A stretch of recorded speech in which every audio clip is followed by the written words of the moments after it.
அன்பு தமிழ் மக்களே வணக்கம். ஈரான் இன்னைக்கு தாக்குவான், நாளைக்கு தாக்குவான், நாளை கழிச்சு தாக்க போறான் என்று வெயிட் பண்ணி ஒண்ணுமே நடக்காததால் இஸ்ரேல் கோமெனி தாத்தாவின் தாடியை கூட பிடிச்சு இழுத்து பார்த்தாங்க. அப்பவாவது ஈரானுக்கு கோபம் வருதான்னு எடுத்த முயற்சிகள் அத்தனையும் வீண். ஈரானுக்கு சொந்தமான ஒரு ஆயுத தொழிற்சாலை சிரியா நாட்டில் பூமிக்கு அடியில் உருவாக்கி அங்கு கெமிக்கல் வெப்பன்ஸ் தயாராகி கொண்டிருந்தது. அந்த ஃபேக்டரியை அடித்து உடைப்போம், அப்பவாவது ஈரானுக்கு கோபம் வருதான்னு பார்ப்போம் என்று அதிரடியில் சிரியாவுக்குள் இறங்கியது இஸ்ரேல். இராணுவ ஹெலிகாப்டரில் போய் கயிறு வழியாக சிரியா நாட்டுக்குள் இறங்கியது இஸ்ரேலின் எலைட் ஆர்மியின் ஸ்பெஷல் போர்சஸ். அதிரடிக்கு பெயர் போன நேத்தன்யாகுவின் கமாண்டோ படைகள் அது. இஸ்ரேல் சிரியாவுக்குள் போய் தாக்குவது இந்த வருஷம் இது 3வது முறை. ஆனால் இதற்கு முந்தைய தாக்குதல் எல்லாம் விமான தாக்குதல் தான். இப்பதான் சிரியாவுக்குள்ள நேரடியாக இஸ்ரேல் அதிரடி படைகள் நேரே சென்று ஹெலிகாப்டர்ல போய் இறங்கி இருக்கு. அங்கு இறங்கியதும் ஐஆர்சிஜி வெப்பன்ஸ் ஃபேக்டரியை துவம்சம் பண்ணி அழித்துள்ளது. இந்த இஸ்லாமிய நாடுகளுக்குள் ஒரு ஒற்றுமை உள்ளது. சட்டவிரோத பயங்கரவாத செயல்களை இவர்கள் பூமிக்கு மேல் செய்ய மாட்டார்கள். எல்லாமே பூமிக்கு உள்ளதான்.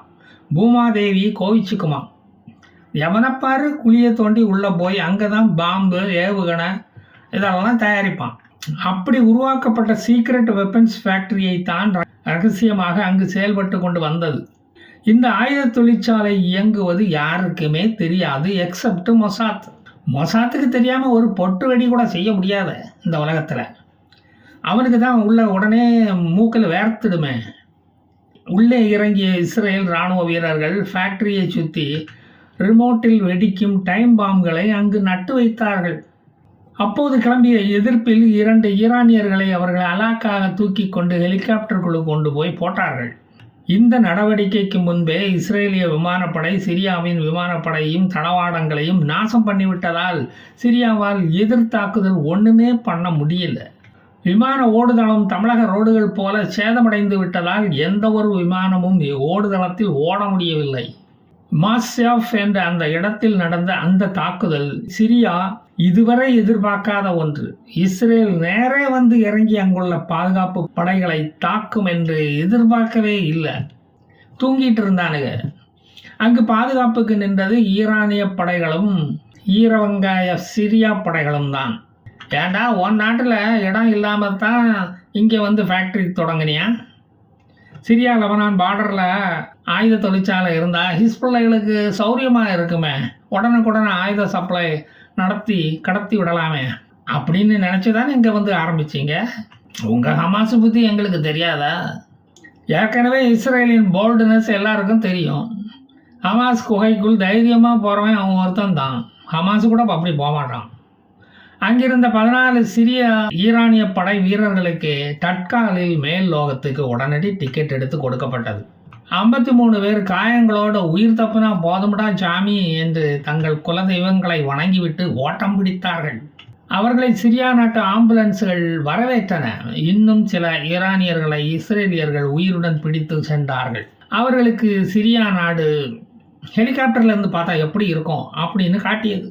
ஈரானியர்கள் யாரும் சாகவில்லை, ஹிஸ்புல்லாக்கள் யாரும் மரணிக்கவில்லை, சில சிரியா இராணுவ வீரர்கள் தான் இறந்தார்கள் என்று வழக்கம் போல அளந்து விட்டது ஈரானும் சிரியாவும். கதை விடுறதுக்கு தான் அவங்களுக்கு நல்லா தெரியுமே.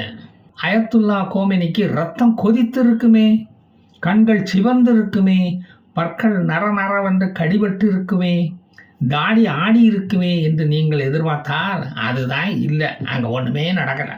ஃபார்மாலிட்டிக்காக ஈரானிய இராணுவ மந்திரி அடுத்த நாட்டுக்குள் இஸ்ரேலியர்கள் ஊடுருவியதற்காக கண்டனம் தெரிவித்து விட்டு அவர் படுக்க போயிட்டார். இஸ்ரேல் இராணுவம் இன்னொரு காரியமும் செய்தது. அங்குள்ள ஆயுதங்களையும் டாக்குமெண்ட்ஸ்களையும் தன்னுடன் எடுத்து சென்றது.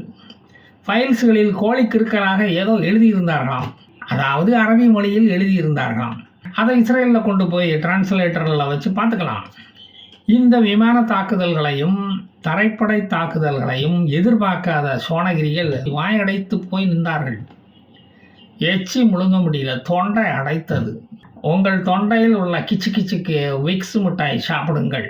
ஹெலிகாப்டரில் இருந்து இஸ்ரேலிய இராணுவ வீரர்கள் இறங்கும்போது உங்களால் பார்த்துக்கிட்டு தானே இருக்க முடிஞ்சது.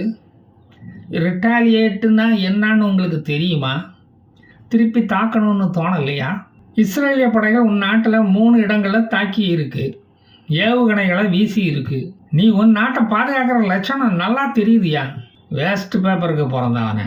சிரியன் ஆர்மி இந்த யுத்தத்தில் கலந்து கொண்டு நஷ்டப்பட்டு விடக்கூடாது என்கிற ஒரு நல்ல எண்ணத்தில் தான் இந்த ஆயுத தொழிற்சாலையை தாக்கி அழித்தது இஸ்ரேல்.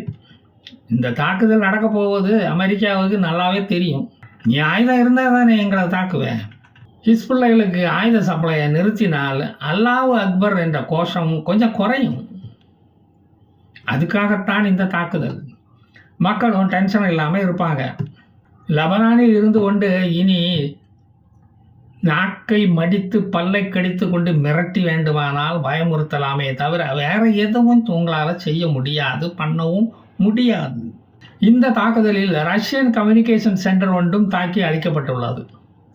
ஆட்டை கடித்து மாட்டை கடித்து கடைசியில் ரஷ்யனையும் கடிக்க வந்துட்டியாடா. ரஷ்யா காசாவை தனி நாடாக அங்கீகரிக்க வேண்டும் என்று சொன்னதற்கு இந்த தாக்குதல் ஒரு சின்ன பரிசு, அவ்வளவுதான். இவ்வளவும் நடந்திருக்கு. இஸ்ரேலின் நேத்தன்யாகுவோ, மிலிட்ரி கமாண்டண்டோ, இராணுவ மந்திரியோ, பாதுகாப்புத்துறையோ ஒன்றுமே நடக்காத மாதிரி எதையுமே சொல்லவில்லை. வாயை அவங்க திறக்கலை. வாயை திறக்காம தான் இன்னும் தெரிஞ்சுக்கிட்டு இருக்காங்க. இது மட்டும் தமிழகமாக இருந்திருந்தா இந்நேரம் ஸ்டாலின் ஃபோட்டோவை போட்டு போஸ்டர் அடித்து ஒட்டி இருப்பாங்க. இஸ்ரேலுக்கு தான் விளம்பரம் பிடிக்காத, பிழைக்கவும் தெரியாத, அமெரிக்காவுக்கு போய் ஆர்டர் பிடிக்கவும் தெரியாத, அடிக்கல் நாட்டவும் தெரியாத இஸ்ரேலிய கமாண்டோக்களும் ஈரானிய கமாண்டோக்களும் இனி நேருக்கு நேர் மோதுவார்கள் என்று நீங்கள் நினைத்தால் நீங்கள் ஒரு செப்டம்பர் ஃபுல் ஆகிவிடுவீர்கள். சிரியா இது விஷயமா ஹை பவர் என்கொயரி கமிட்டி போட்டிருக்காங்க. அவங்களும் தமிழ்நாடு மாதிரி தான். மூணுன்னா குழு அமைச்சிடுவாங்க. ஈரானின் ஆருயிர் நண்பன் சிரியாவை தாக்கியதன் மூலம் ஈரானின் விரோதத்தை இஸ்ரேல் சம்பாதித்து விட்டது. ஃபாட்சுக்கூரை கொண்ட போதும் இஸ்மாயில் ஹனியாவை கொண்ட போதும் அமைதி காத்த ஈரான் இனி பொறுக்காது. மனோகரனாக பொங்கி எழும். சங்கிலிகள் உடையும். சங்கிலி கருப்பன் அருவாளை எடுத்துக்கிட்டு ஓடி வருவான்.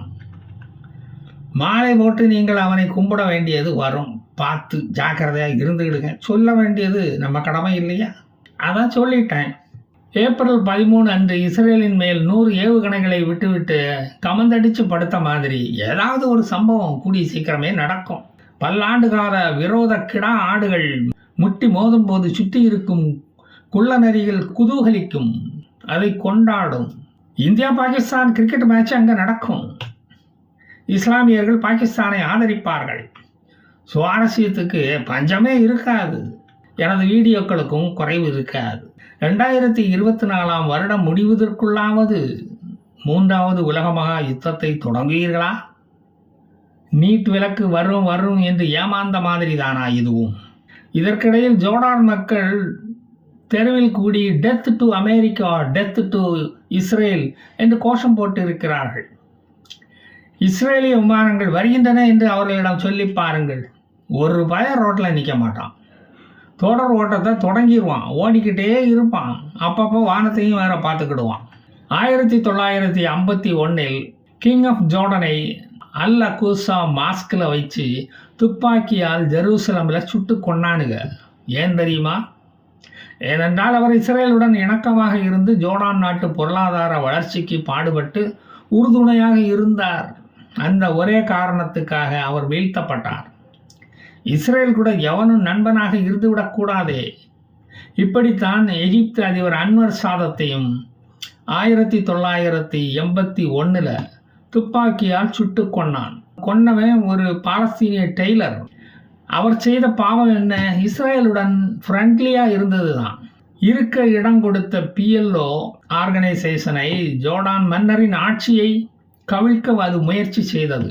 இப்படிப்பட்ட தியாக வரலாறு உடையவர்கள் தான் இவர்கள். விரிவாக சொன்னால் உங்களுக்கு போர் அடிக்கும். 1948 வெஸ்ட் பேங்கை பிடித்து வைத்திருந்த ஜோர்டான் அதை 1967 6 நாள் யுத்தத்தின் போது இஸ்ரேலிடம் இழந்தது. அதன் பிறகு ஜோர்டானின் எந்த தந்திரங்களும் எடுபடவே இல்லை. அதனால் 1988 வெஸ்ட் பேங்கை சொந்தம் கொண்டாடுவதை ஜோர்டான் நிறுத்தி கொண்டது, புத்திசாலித்தனமாக. அதுதான் வரலாறு. 1999 வந்த கிங் அப்துல்லா இஸ்ரேலுடன் இணக்கமாகி தனது நாட்டின் பொருளாதாரத்தை மேம்படுத்தினார். 2008 வருடம் 2700 பாலஸ்தீனர்களுக்கு வழங்கப்பட்டிருந்த ஜோர்டான் குடியுரிமையை ஜோர்டான் அரசு ரத்து செய்தது. காரணம், அவர்களின் தேச விரோத செயல்கள்தான். அப்போது ஜோர்டான் மன்னனை எவனும் தட்டி கேட்கலையே.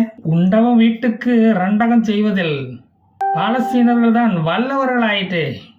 ஹமாஸுகளை பற்றிய கதைகள் இன்னைக்கு முடிஞ்சிடும், நாளைக்கு முடிஞ்சிடும்னு நானும் எவ்வளவோ ட்ரை பண்ணி பார்க்கேன். அது முடிய மாட்டேங்குது. மீதி ஹமாஸ் கதைகளை மீண்டும் வந்து சொல்லுவேன். ஜெய் ஹிந்த்.